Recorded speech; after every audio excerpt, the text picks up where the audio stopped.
Maintenant, on va passer au fonctionnement basique d'une boussole pour pouvoir se déplacer sur la carte. La première des choses à faire, ce sera toujours de venir se poser à plat. Pourquoi? Parce que regarde l'aiguille. Si je commence à bouger dans tous les sens, que je suis en pente, et ben ça bouge. Si j'approche le téléphone en zoom, tu vois, je dérègle complètement mon aiguille. Si j'approche mon couteau, je dérègle l'aiguille. Donc on va éloigner tout de notre carte. Je veux voir aucun équipement, aucun manteau, rien. C'est toi, ta boussole, ta carte. La première chose à faire, c'est qu'on va aligner le nord géographique et donc le nord magnétique. Là, tu vois bien que ma boussole, elle n'indique pas du tout la même chose. Sur les cartes, c'est toujours une convention, le nord est toujours en haut de la carte.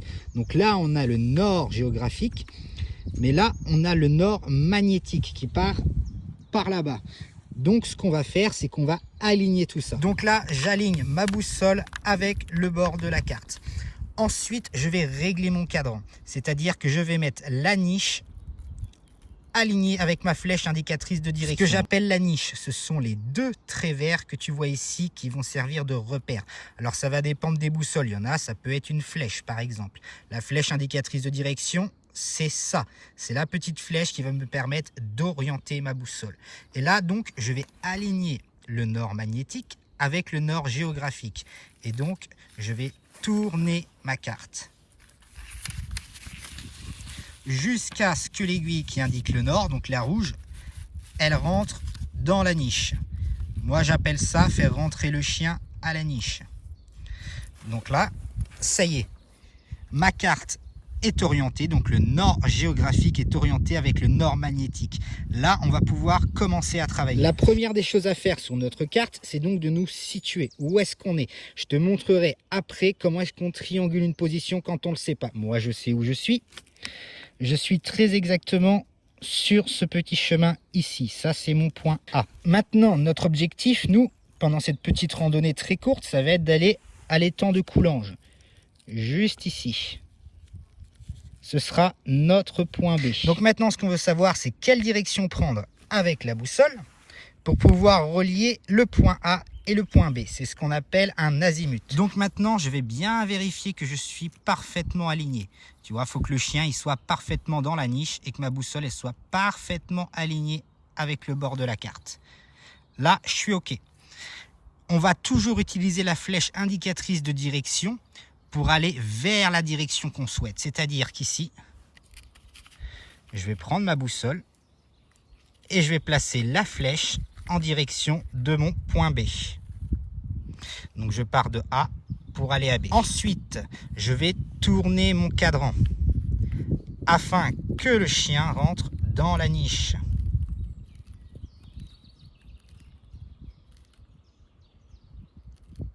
Voilà. Et là, je peux venir lire mon azimut, c'est-à-dire la valeur qui va m'être donnée ici par rapport à ma flèche indicatrice de direction. Moi, je me trouve à gauche du méridien de Greenwich, c'est-à-dire que par convention, je vais enlever une valeur de mon azimut. Si j'étais à droite du méridien, je ferai plus pour la déclinaison. Donc là, je vais faire moins, sachant que je me situe en Normandie. La déclinaison magnétique actuelle, elle est de 1,8.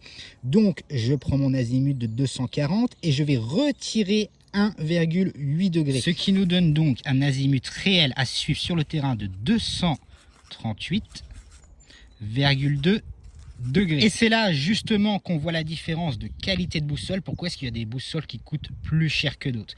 Parce que là on est sur une boussole assez basique, mais tu vas avoir des boussoles plus chères, donc déjà ça va changer, ça va être modifié au niveau de la précision de l'aiguille, au niveau de l'huile qu'il y a à l'intérieur, mais surtout au niveau des degrés qu'elle va afficher. Et oui, on pourra aller, tu verras, jusqu'à des heures, des minutes, des secondes. Donc là, pour programmer ma boussole, ce que je fais, c'est que j'enlève les 1,8 et donc je me place sur 238 degrés.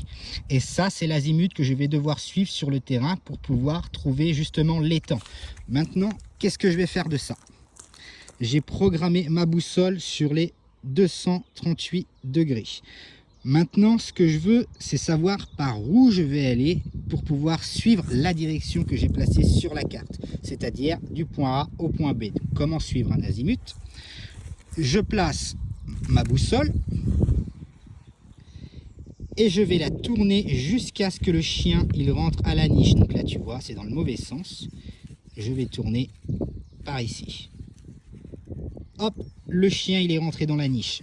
Ça veut dire que pour aller vers cet étang, je vais suivre la flèche indicatrice de direction par là-bas. Et ça, sur le terrain, on va le faire pour chaque changement de direction. Par exemple, je suis un chemin, mais à un moment donné, il faudra que je tourne à gauche ou il faudra que je tourne à droite. On va répéter cette étape-là pour pouvoir avoir tout un processus de direction à suivre. Là, pour l'exemple, je vais te montrer ce qu'on appelle un azimut brutal. C'est-à-dire que nous, on aurait pu suivre les petits chemins sur la carte que je vais te montrer. Sauf que nous, on est des warriors, on va couper directement à travers la forêt, tu vois. Rien ne nous arrête, on y va droit devant.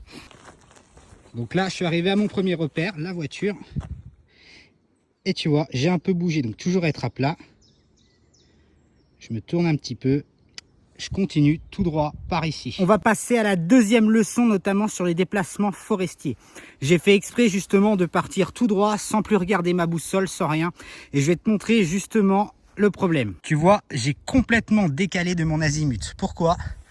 Parce qu'en milieu forestier, tu as des branches, tu as des trucs qui tombent par terre. Et du coup, tu peux pas aller directement tout droit. Et il y a pire. C'est qu'on a tous une jambe plus forte que l'autre. Par exemple, moi, c'est la jambe gauche. Donc, quand j'évite un obstacle, j'ai tendance à l'éviter sur la gauche, comme ça.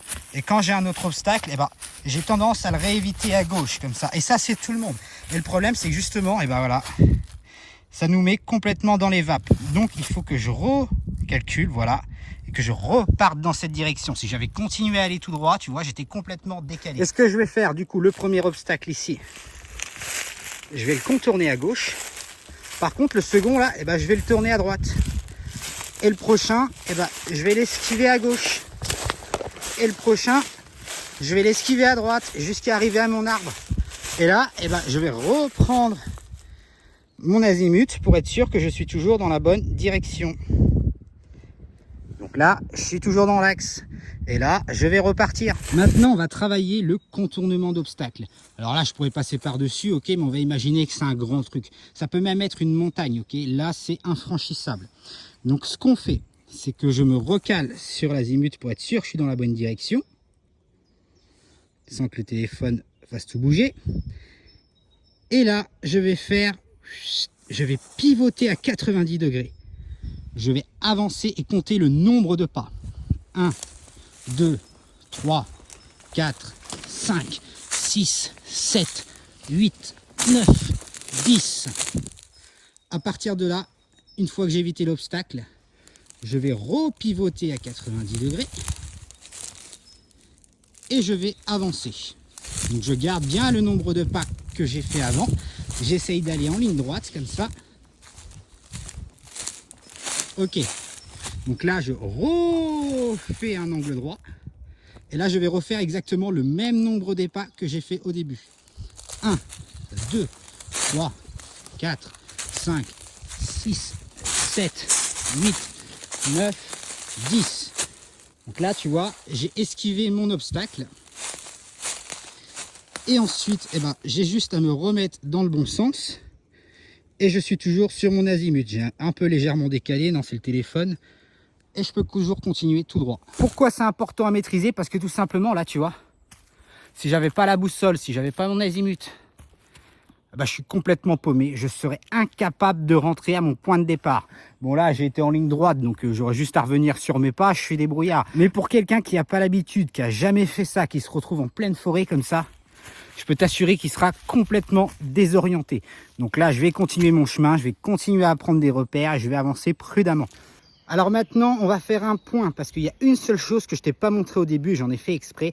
On a notre azimut, on a la direction, mais par contre, je marche combien de temps? Combien de kilomètres j'ai à faire? Comment je sais où j'en suis sur mon parcours là? Et là, tu vois, je suis en plein milieu de la forêt.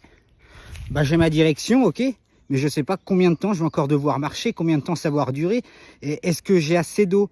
Est-ce que je vais arriver à mon point justement pour pouvoir bivouaquer avant que le soleil se couche? Donc là, on va le faire ici et maintenant. Et du coup, c'est là qu'on va se servir de la graduation de notre boussole. D'où l'intérêt justement de faire attention à l'échelle qui est ici.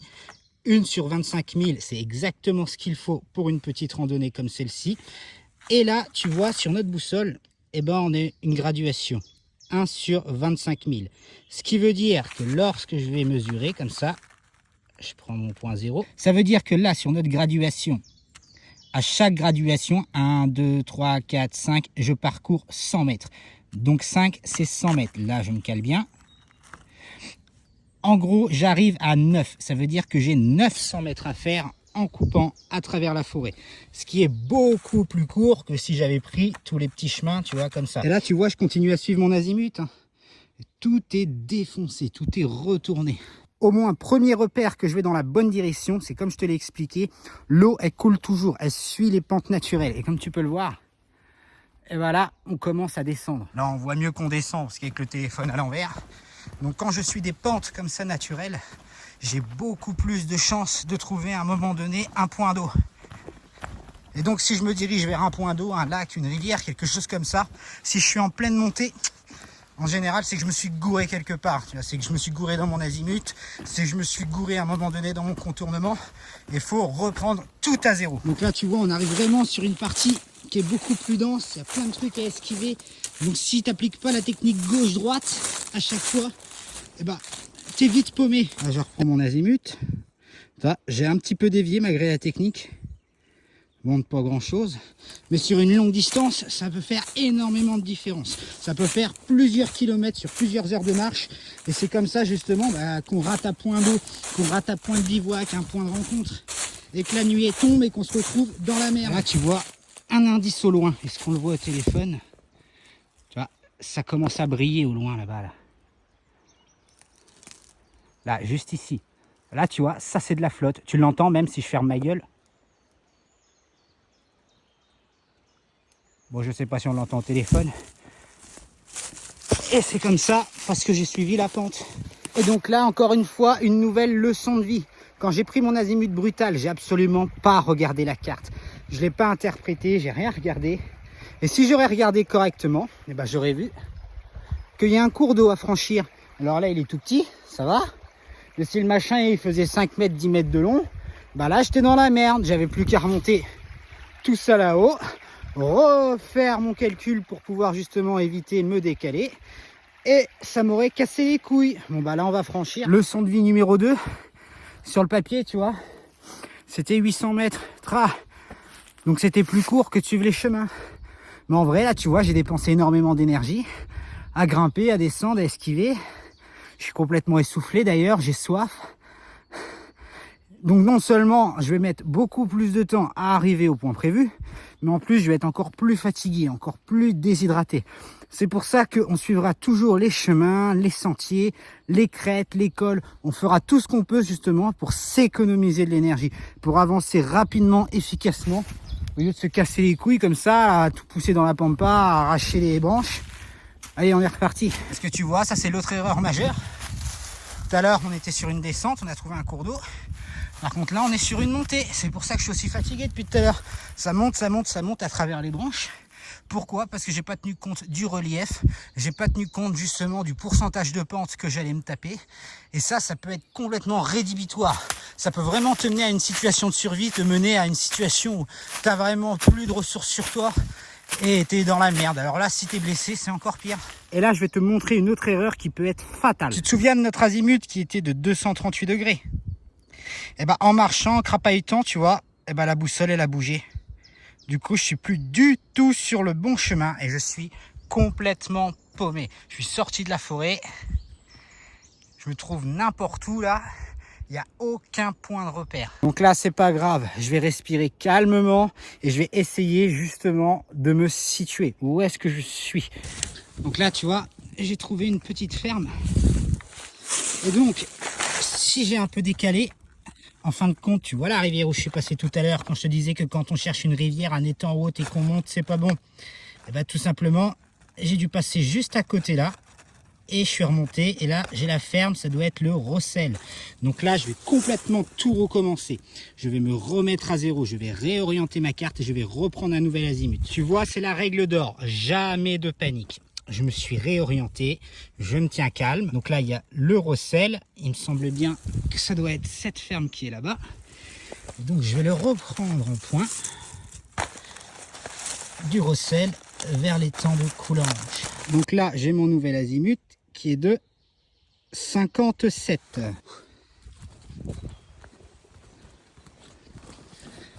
Et voilà. Maintenant que je suis arrivé à l'étang, on va faire un petit débriefing justement des erreurs que commettent les débutants et tout ce que je viens de faire. Premièrement, j'ai suivi mon azimut comme un aveugle. Jamais je n'ai sorti ma carte tout le long du chemin. J'ai juste suivi la boussole. Je n'ai jamais vérifié si mon azimut était toujours correct, s'il n'avait pas été décalé. Je n'ai pas tenu compte du relief du terrain. Je te l'avais dit, quand on descend, on va chercher une source d'eau. Si on cherche une source d'eau et qu'on monte, 99% du temps, c'est qu'on a fait une connerie, c'est qu'on a fait une bidouille derrière. Quatrième erreur. Quand je t'ai montré au début comment on prend un azimut. Et donc maintenant, quel était le bon azimut de départ? Et là, tu peux voir, 1, 2, 3, 4, c'était 244. Donc déjà, rien qu'au départ, j'avais 4 degrés dans la gueule. Et ça m'a pas aidé d'avoir la boussole qui a bougé, qui s'est dévissée. Donc là, on va refaire le vrai azimut que j'aurais dû suivre. Et donc là, tu vois, ça change absolument tout. On a 4 degrés dans la gueule. Le premier azimut qu'on avait, c'était 238,2 degrés. Alors que le bon azimut de départ était 242,2. Et ça fait la différence entre arriver à destination ou se perdre dans la pampa. Donc voilà en réalité ce qu'on a fait. Donc on a tracé, on était déjà complètement décalé à un moment donné. En plus, à un moment donné, la boussole, elle a merdé au niveau de la flotte ici. Tu vois, c'est pour ça qu'on s'est retrouvé à traverser une rivière. L'étang, il était juste à côté. Mais on ne pouvait pas le voir parce qu'on est en milieu boisé. Et à partir de là, mon azimut, il a dû merder. Et je suis arrivé là, sur ce petit chemin ici. Donc là, on est reparti. J'ai programmé mon azimut à 122. Le bon sentier, c'est celui-là. Donc là, j'arrive à mon dernier croisement. J'ai reprogrammé mon azimut. Quel est le bon chemin? C'est celui-là. Et voilà ma femme au loin. On est de retour. Sain et sauf. Donc tu as compris avec cette aventure que l'azimut brutal, on oublie totalement à part situation de survie. Donc ce que tu peux retenir de cette aventure, c'est qu'il faut prendre correctement l'azimut. Il faut ensuite toujours faire attention, ne jamais suivre la boussole aveuglément. Il faut faire attention à ce qu'il y a autour de nous. Toujours ressortir sa carte, regarder, toujours se situer, toujours prendre des points de repère. Et il faut faire attention aux caractéristiques de la boussole que tu as achetée. J'ai fait exprès de prendre celle-ci. Au départ, j'avais acheté une boussole complètement pourrie sur Amazon et tout pour mes premiers treks. Résultat, je l'ai pété à l'Etna et puis je me suis retrouvé complètement paumé en itinérance. Ça, c'est la deuxième que j'ai achetée. Il me semble que je l'avais achetée à Decathlon, je crois. Alors, je sais plus c'est quelle marque. Elle est pourrie. Elle est pourrie de chez pourrie. Enfin, moi, avec ma perception, tu vois, j'arrive pas à la lire. Les couleurs sont totalement inversées. Là, c'est le rouge qui indique le nord, le noir qui indique le sud. Alors, les premières fois, je peux te dire que je suis parti complètement à l'opposé. Et puis non, même sa graduation, les indications et tout, non, je l'aime pas du tout. Je la déteste. C'est pour ça que je l'ai utilisé là aujourd'hui, parce que je savais que de toute façon j'allais faire des conneries avec. Rien que sur le chemin en rentrant, j'avais des fois 1 degré, 1,5 degré à côté de la plaque, parce que j'ai franchement du mal à la lire. Donc ça dépend des individus. Il y en a à qui elle va énormément parler. Il y en a comme moi, elle sert juste à nous paumer. Donc au grand pire des cas, quand tu achètes une boussole, et ça c'est la dernière erreur dont je vais te faire part, lis le mode d'emploi. Moi la première fois que je l'ai utilisé, j'avais pas lu le mode d'emploi. Je me suis orienté. Alors je regardais ma petite aiguille noire là, puis j'allais vers le nord. Ah bah non, j'allais complètement dans le sens opposé.